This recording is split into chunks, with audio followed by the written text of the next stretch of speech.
स्वतःला आपल्या हिश्श्यात बोरवेल घ्यायचे आहे, इतरांचे संमतीपत्र कसे घ्यावे? नमस्कार, मी आपला वकील मित्र ॲडव्होकेट कैलास नाईक. कायद्याचं म्हणजेच तुमच्या फायद्याचं बोलूया. एखादी मिळकत ही समायकात खरेदी घेतलेली असेल किंवा एकत्र कुटुंबाची मिळकत असेल, त्या मिळकतीच्या सातबाराच्या उतार्यावर जर एकापेक्षा अनेक लोकांची नावे असतील, त्यांच्या आपसात तोंडी वाटप झालेले असेल आणि तोंडी वाटपात आपल्याला वहिवाटण्यास दिलेल्या हिश्श्यामध्ये जर आपल्याला बोरवेल घ्यावायचे असेल तर इतर सहिस्सेदारांची संमती जरूर घ्यावी. कारण मिळकत समायिक असेल आणि त्याचे वाटप झालेले नसेल तर पुढे वाटपामध्ये आपण घेतलेली बोरवेल दुसऱ्याच्या हिश्श्यामध्ये जाऊ शकते.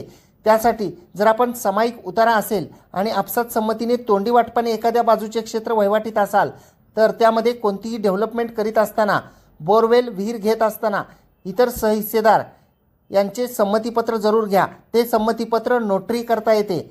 त्या संमतीपत्रामध्ये आपणास आपसात वाटप झालेले आहे ते क्षेत्र आपसात वाटपाने तुम्हाला दिलेले आहे व त्या क्षेत्रामध्ये तुम्ही स्वतःच्या खर्चाने एकटे बोरवेल किंवा विहीर पाडत आहात आणि भविष्यकाळामध्ये सर्वांनी कागदोपत्री वाटप करीत असताना ते क्षेत्र तुम्हालाच आपसात वाटपाने देण्याचे ठरलेले आहे, असा मजकूर त्यामध्ये जरूर लिहावा. तुम्ही स्वतंत्र पाडलेल्या बोरवेलवर इतर कोणाचाही हक्क हितसंबंध राहणार नाही, त्याचे तुम्ही स्वतंत्र मालक आहात, हा मजकूरसुद्धा त्या नोटरी संमतीपत्रामध्ये लिहावा आणि ते संमतीपत्र दस्त नोटरी करून घ्या, ज्याचा फायदा भविष्यकाळामध्ये कोणी वाद केला तर होऊ शकेल. व्हिडिओ आवडल्यास व्हिडिओला शेअर करा. कोर्ट कचेरी या यूट्यूब चॅनलला सबस्क्राईब करा. फेसबुक इंस्टाग्रामवर पाहत असाल तर फॉलो जरूर करा.